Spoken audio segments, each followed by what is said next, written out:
Warning, though, like, you may get offended by how funny some of this material is. So it says here, so it says here, this is not a safe space. No. Oh, I came to the wrong place. Feel free to leave if you want, okay? This is just for self-care purposes. So this is not a safe space. If you have come here and you're going to get offended, fuck off, said... Woo! Fuck. Well, that's just rude. Using the F word in a comedy show? Said Francis Foster at Comedy Unleashed, a monthly event that describes itself as London's only free-thinking comedy night. We were in a bar in Bethnal Green. The audience, about 100 people. Give it up for Bethnal Green, baby. Woo, get fucked, pussy. Wait a minute, really? 100 people? That's adorable. 100 people. Mostly men, including a handful of right-wing notables. I could see Paul Joseph Watson sitting in the front. Appearing via Skype, correct? What's that? Appearing via Skype, correct? Yeah, I can't imagine him leaving his house. Well, Bethnal Green is actually a no-go zone, so... Paul Joseph Watson, Prison Paul, sitting in the front. Dan Jukes, Nigel Farage's press officer near him. Toby Young, the perpetually disgraced journalist, perched at the back. And James Dellingpole, human stick insect and executive editor at Breitbart, behind me. Comedy Unleashed was co-founded by Andrew Doyle, who co-writes the satirical broadcast character Jonathan Pie.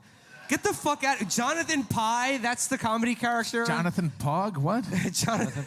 I heard Pog.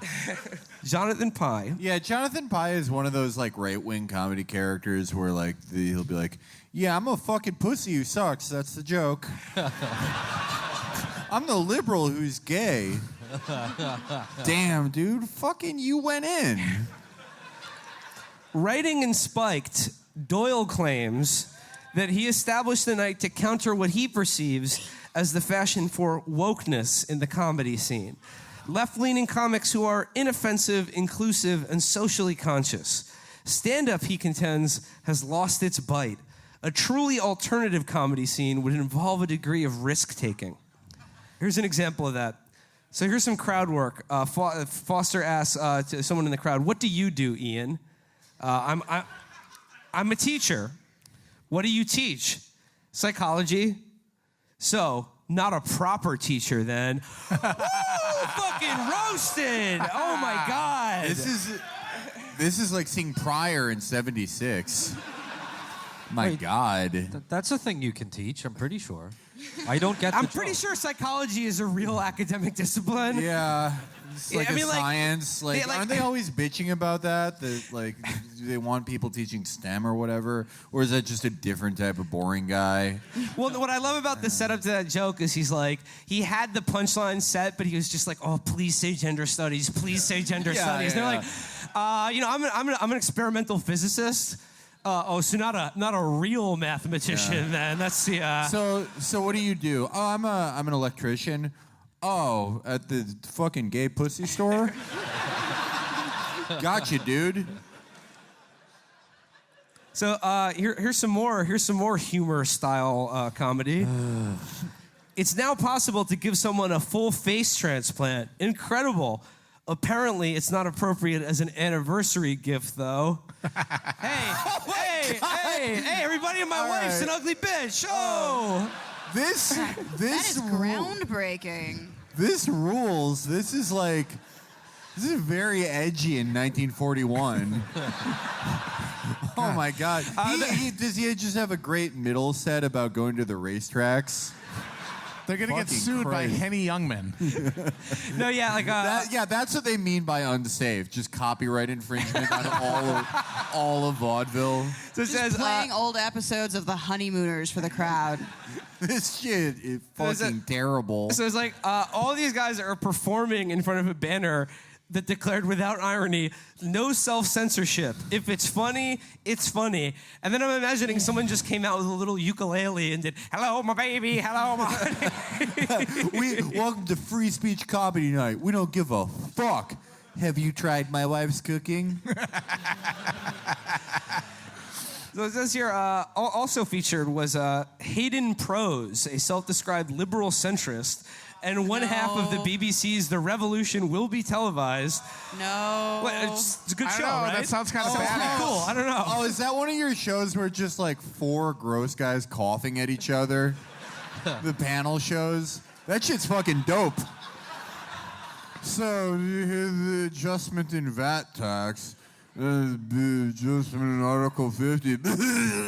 It's all of the just and I don't know when the jokes begin and end, so that guy's perfect for fucking free speech comedy night. Shit fucking slaps. So, Hayden Prose was there to fulfill Doyle's claim that they host comedians from both the left and the right of the spectrum, but it was his anti-labor joke in which he said, in Labor's multiple Brexit-verse theory, all possible permutations of Brexit coexist at once, the only constant being that the Jews are to blame to everything. Oh yeah, I'm quoting him, What an okay? amazing joke. this is the best like amazing joke writing. yeah, this is the best like free speech, we don't give a fuck your safe space comedy, the kind where it's like, yeah, we don't give a fuck about anything. If you're offended, go somewhere else and take your blankie with you, pussy. And if you say one thing about Israel, oh my,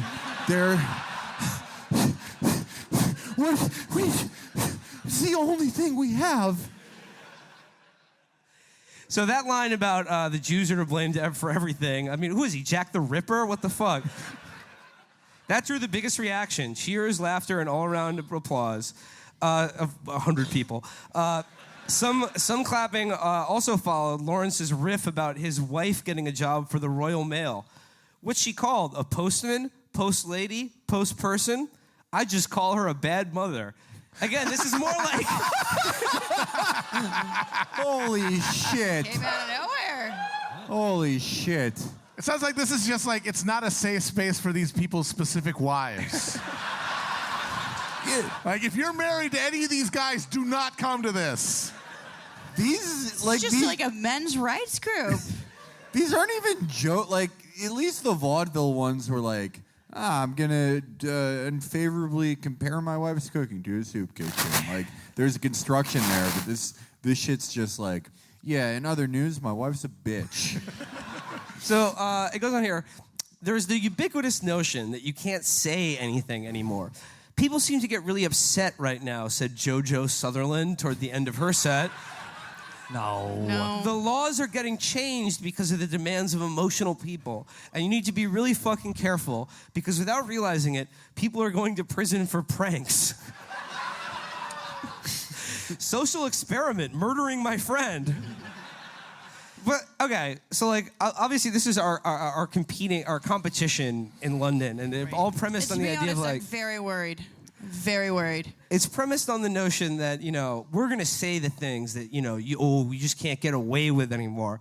I'd just like to note, by way of comparison, that on stage in London, we did say that the royal family and 90% of the British ruling class are literal satanic pedophiles.